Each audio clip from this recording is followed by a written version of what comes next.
This week on the Ross Report, Williams College also spent some time at our pool at the International Swimming Hall of Fame in Fort Lauderdale. The Eefs are one of the best teams in all of Division III as the women placed third in NCAA's a year ago. I caught up with sophomores Molly Craig and Laura Westphal, along with junior Caroline White. Last year, Craig won the NCAA title in the 400 IM as a freshman, and Westphal won 2 NCAA titles in the 500 and 1650, and White was an All-American in 3 events, placing as high as second in the 200 breast. And I asked all 3 of them how they ended up at Williams. I chose Williams because it was a place where I could pursue both academics and athletics in a competitive arena. And it's also a place, since it's D3, where I know the academics come first, which is really important to me.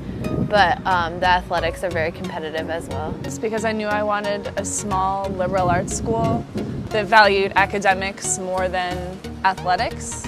And I found a really nice balance with Williams, where the team is still very much a team and very competitive, but we value our school more than our swimming and diving. I chose Williams because, first of all, I'm from Florida and I needed to get out of the heat. I needed snow in my life. And so I was looking at those kind of top-level academic schools in the Northeast.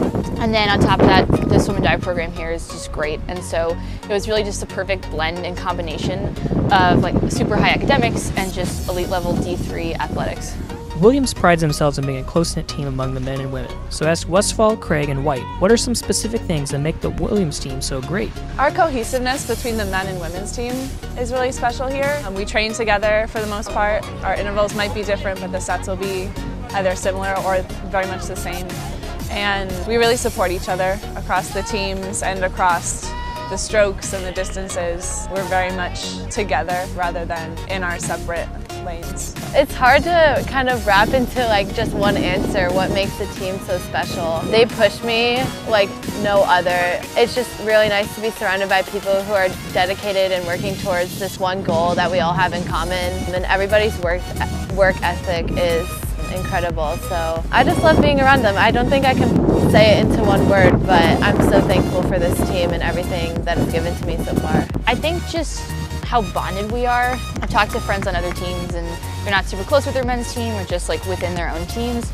And I think that we are like cohesive and just can like work well together and just get along together regardless of who's there. And I think that's something that just really sets our team apart from others, and I think you can see it when we're together. Williams is a member of the NESCAC conference, which is a unique conference in itself because the men's and women's swimming and diving teams do not start official practice until November 1st.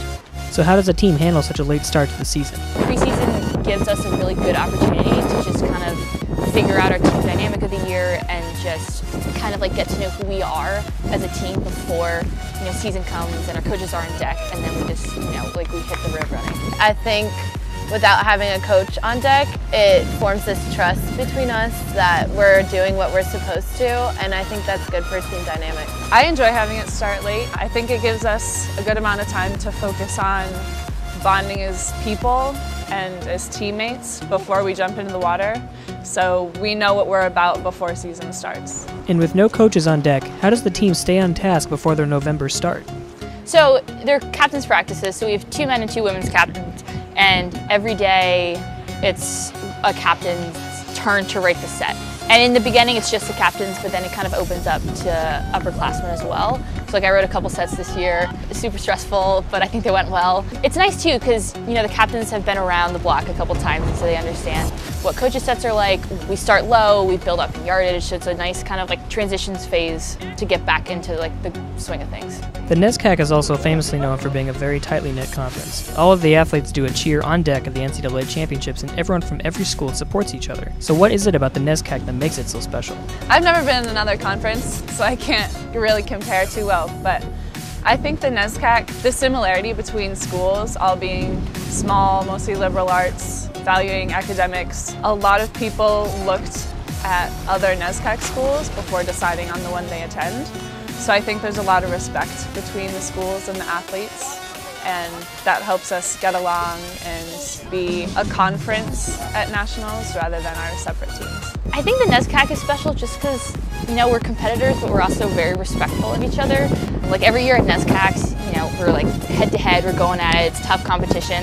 And then we get to D3 nationals, and it's just you see someone from another NESCAC school and you're just like wishing them well, and you obviously want to beat them, but like, you know, you want them to do well, which I think is unique of our conference too. But I think it's just, you know, similar-minded people, like high-achieving, goal-oriented. You know, they're all like great academic schools, great athletics. So I think just kind of like the combination of that and just like the people recruited being just nice, kind people helps as well. I think because the NESCAC is a smaller conference, you get to know everybody a little bit better, so we race the same teams and see the same people. And so even at our conference championship, it's competitive, but at nationals, we all come together and do like one cohesive cheer. It's so fun. I love the NESCAC. Williams is again in the thick of things in the women's team race at NCAA's for 2019. They came up 4th in the latest CSCA poll that came out last week. So what do they think their chances are going forward to NESCACs and NCAA's in a couple weeks? I'm super excited. You know, it's my 3rd year, so each year the team has been different, and I think, you know, freshman year was good, last year was great, and I think we can do like even better this year. We have a really good freshman girls class, which I'm really excited to see like how they perform, and just, you know, they've been responding really well to training. I'm trying not to read too much into stats and everything like that. This is a different team, and so I know we want it just as bad as we did last year, and so we're just going to put our heads down and work as hard as we can to get there. I'm looking forward to seeing what we can do better. Last year was incredible, and I'm so blessed with my performance last year, but I'm excited to see what I can improve on and how far we can push it this year to be even better and hopefully more successful in the future.